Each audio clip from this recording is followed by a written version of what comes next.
Here we go.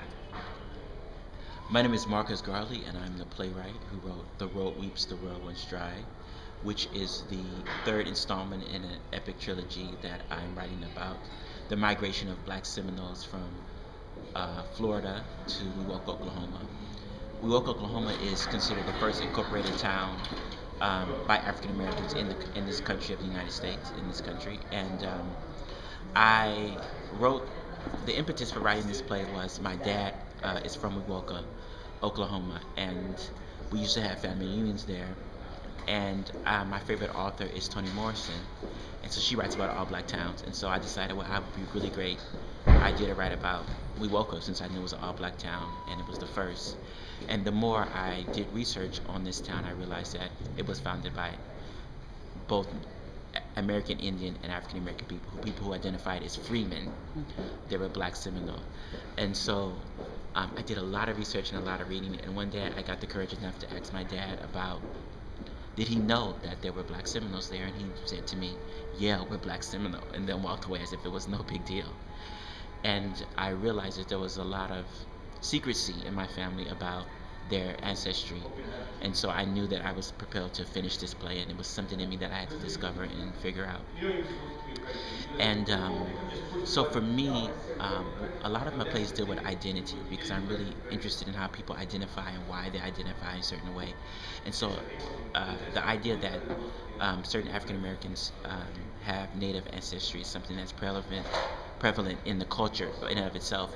But what we found what most people have found in research is that it's not true. That a lot of people, the reason why they might have a different hair, like their hair might not be as kinky or very curly, it's because it's probably they have white roots, is what we found.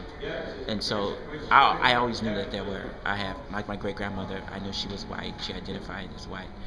And so I was kind of shocked to find out that I had Native American ancestry. But I feel like I want to know who I am. I want to know all the facets of who I am because that is my history. And so the more I delved into the research, I discovered that this powerful thing about the black Seminoles is that they were the first tribe to declare that they abolished slavery amongst the tribe, even though some of them did have slaves. They abolished it. So I actually wanted to talk about a group of people and why did they make that choice. I think it's such a powerful choice.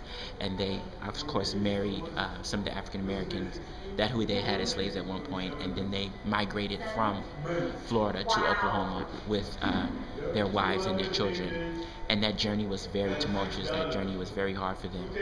But they managed to build a town with their own laws, their own currency. They had their own bank, their own post office. And so for me, these are people who are survivors. These are people who are heroes. And they're both Native and African American.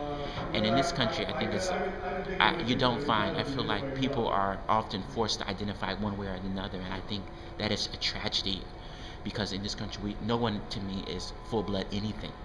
And so I really want to talk about and have dialogue with audiences about who we are, where have we come from, and where are we going to.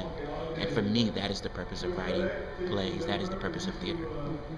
Thank you so much. Thank you.